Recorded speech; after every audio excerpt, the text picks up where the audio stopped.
واحد اسمه محمد راح اشتغل صبي عند ميكانيكي، وفي يوم قال لصاحب الورشه انا اعرف رئيس الحي. صاحب الورشه ما صدقوش، لكن بعد يومين مر رئيس الحي قدام الورشه وسلم على محمد سلام حار جدا.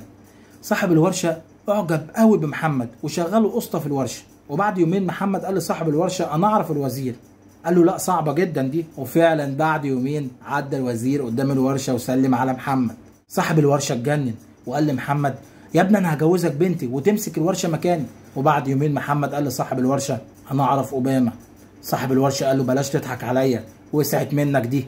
محمد قال له تعال نسافر وتشوف بنفسك. وفعلا سافروا امريكا، وقف قدام البيت الابيض ومحمد قال شايف الشباك الابيض اللي هناك ده؟ هطلع بعد شويه انا واوباما ونقول لك هاي. وفعلا محمد طلع هو واوباما وشاور له. بعد 5 دقايق صاحب الورشه اغمى عليه وراح المستشفى. ولما فاق محمد ساله اغمى عليك ليه؟ علشان شفتني انا واوباما؟ صاحب الورشه قال له لا انا اغمى عليا مش علشان انت واوباما واقفين في الشباك. قال له امال اغمى عليك ليه؟ قال له عشان عدى من قدام 2 امريكان بيسالوني مين اللي واقف جنب محمد ده؟